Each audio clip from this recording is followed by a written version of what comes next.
दो बार की मुख्यमंत्री वसुंधरा राजे का कहना है कि वो रिटायरमेंट लेने की सोच रही हैं। सोचती रहेंगी या वाकई में रिटायरमेंट लेंगी? क्या सचमुच वसुंधरा रिटायर होने वाली है? नमस्कार, मैं हूं आपका दोस्त विजय विद्रोही। आप मुझसे जुड़ चुके हैं, इसके लिए आप सबका तहे दिल से शुक्रिया। और अगले 8-10 मिनट में आपसे जुड़े रहने की कोशिश करूंगा। कल वसुंधरा झालरापाटन अपना विधानसभा क्षेत्र में कह रही थी कि बेटा बड़ा हो गया है, राजनीति में मंझ गया है, परिपक्व खिलाड़ी हो गया है, झालरापाटन में एक विकास के लिए एक मजबूत टीम बन गई है। अब मैं सोच रही हूँ कि मुझे रिटायर हो जाना चाहिए और अब आपकी सेवा मेरा बेटा करेगा।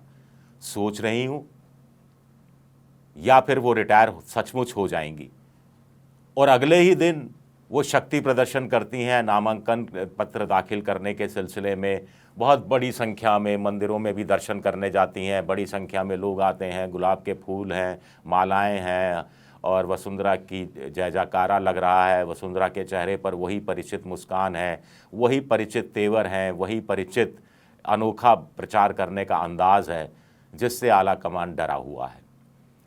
कुछ समय पहले तक वसुंधरा खामोश थी, तो खामोशी आला कमान को डरा रही थी, सता रही थी, चिंता पैदा कर रही थी।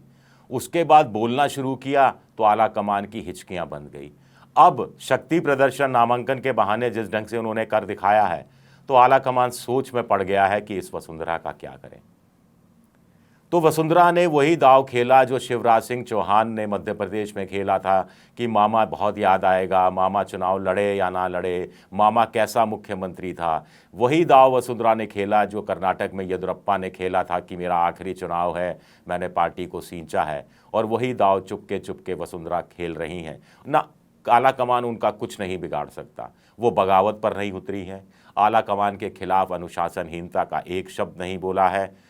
कभी चुप हो जाती हैं, कभी सेलेक्टिव दौरे करती हैं, कभी सेलेक्टिव भाषण देती हैं, कभी महाभारत रामायण के सेलेक्टिव प्रसंगों की याद दिलाती हैं और कभी अपनी बात करती हैं कि मेरे काल में ये हुआ था। ये गिनाना भी उनके लिए ज़रूरी है क्योंकि बीजेपी की तरफ से तो कोई बड़ा नेता कह नहीं रहा कि वसुंधरा के काल में क्या क्या हुआ था। तो अब वसुंधरा असहयोग आंदोलन जैसा स्वरूप, सत्याग्रह वाले स्वरूप में हैं या बागी तेवर दिखाएंगी, ये अपने आप में एक बड़ा सवाल उठता है। और कुल मिलाकर आज की तारीख में वसुंधरा अपनी ताकत का इजहार करने का कोई मौका नहीं चूक रही हैं। कल झालरापाटन का भाषण आपने सुना, गौर से सुनिएगा भाषण। पूरा टाइम ऐसा लग रहा था कि एक भावी मुख्यमंत्री भाषण दे रहा है।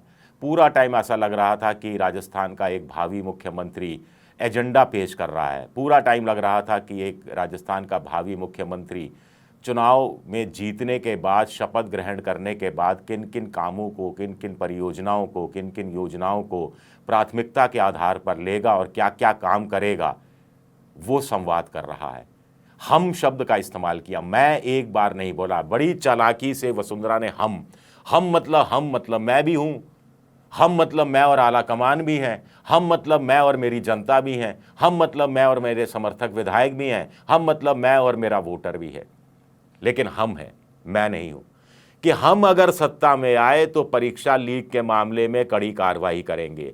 हम अगर सत्ता में आए तो फिर हम सत्ता में आए नहीं, हम सत्ता में आने के बाद ये करेंगे। उनको पूरा विश्वास है कि सत्ता में आ रही हैं, उन्हें कोई रोक नहीं सकता। हम अगर सत्ता में आए तो बच्चे ढंग से परीक्षा दे सके, परीक्षा लीक नहीं हो, उसकी कोई एक आशंका नहीं हो, इस तरह का काम करेंगे। हमारे समय में हमने पानी पहुंचाया, सिंचाई का लिए काम किया, तमाम दूसरे काम किए, हवाई अड्डे बनाए, बस स्टैंड बनाए। आजकल लोग पैदल नहीं चलते, बसों में चलते हैं और गाड़ियों में चलते हैं, सड़कें बनाई। हम सत्ता में आने के बाद इन कामों को विस्तार देंगे, जनता को इन कामों के साथ जोड़ेंगे। मोटे तौर पर वसुंधरा का इस बात पर जोर देना क्या इशारा करता है?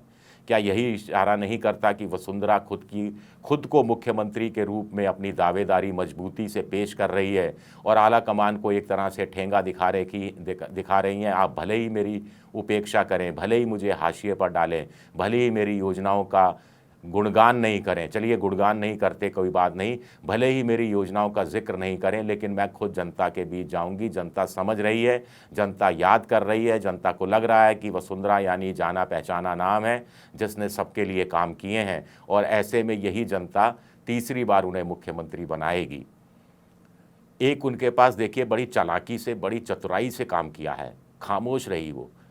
पहली लिस्ट में उनके समर्थकों के नाम काटे गए, फिर भी खामोश रही, कुछ नहीं बोली वो। दूसरी सूची में उनका नाम आ गया, उनके समर्थकों का नाम आ गया, फिर भी वो कुछ नहीं बोली। ना तारीफ़ की आलाकमान की इसके लिए, ना आलोचना की कि उनके समर्थकों के नाम क्यों काटे गए।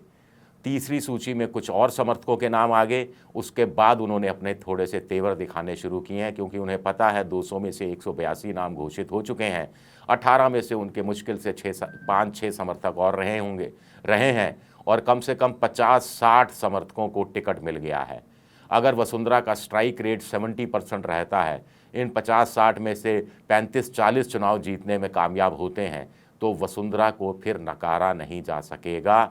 भले ही काला कमान कहे विधायक दल की बैठक में कि एक लाइन का प्रस्ताव पारित हो कि आला कमान तय करेगा मुख्यमंत्री कौन, लेकिन कुछ भी हो सकता है। जब कांग्रेस के अंदर 25 सितंबर की रात को सीएलपी की बैठक का बहिष्कार हो सकता है, तो ऐसी नौबत आई, ऐसी स्थितियां बनी, तो वसुंधरा फिर अपने कड़े तेवर दिखा सकती हैं, क्योंकि वो जानती हैं कि ये उनके पास आखिरी मौका होगा सत्ता में आने का। उसके बाद उन्हें मौका नहीं मिलने वाला। 71 साल की हो गई हैं, 75 की लिमिट वो अगली बार क्रॉस कर जाएंगी, और फिर ऐसे में वो चाह रही हैं कि इस बहाने अगर वो मुख्यमंत्री बने तो बहुत बेहतर, क्योंकि 100-105 अगर बीजेपी की सीटें आती हैं तो फिर वसुंधरा को नकारना आला कमान के लिए बेहद मुश्किल हो जाएगा। और वसुंधरा ये भी देख रही है कि 120-25 पार बीजेपी गई तो फिर वसुंधरा का सिक्का इतना नहीं चल पाएगा। तो इसका प्लान बी भी वसुंधरा ने कल झालरापाटन में इशारा कर दिया। ऐसा लग रहा है कि वो चाह रही हैं कि बेटा फिर झालरापाटन से विधायक बन जाए और मुख्यमंत्री की रेस में तगड़े ढंग से शामिल हो, और वो खुद केंद्र की राजनीति करने चली जाएं दिल्ली। ऐसा भी संभव है। तो एक अच्छे राजनेता को चाहिए plan A, plan B, plan C, plan D तैयार करके रखें। और वसुंधरा ने जैसे स्टेप बाई स्टेप अपने आप को मजबूती से पेश किया है और आला कमान को कहीं ना कहीं झुकने के लिए मजबूर किया है, आला कमान को सोचने के लिए मजबूर किया है, ये वसुंधरा की सबसे बड़ी ताकत है। तो आप यकीन मानकर चलिए, वसुंधरा कोई रिटायर नहीं होने वाली, कोई राजनीति से संन्यास नहीं लेने वाली, आखिरी दम तक लड़ने वाली हैं। और आज उन्होंने जिस ढंग से नामांकन पत्र दाखिल किया, उससे तो उनके तेवर साफ साफ तौर पर जाहिर हो गए हैं। अब आला कमान शुतुरमुर्ग बना रहे तो उसकी मर्जी। शुक्रिया मेरा ये वीडियो देखने के लिए। वीडियो पसंद आए तो लाइक कीजिए, सब्सक्राइब कीजिए, शेयर कीजिए, और ये जो बेल आइकन है इसे दबा दीजिए ताकि नया वीडियो आए तो नोटिफिकेशन के ज़रिए आपको जानकारी मिल जाए।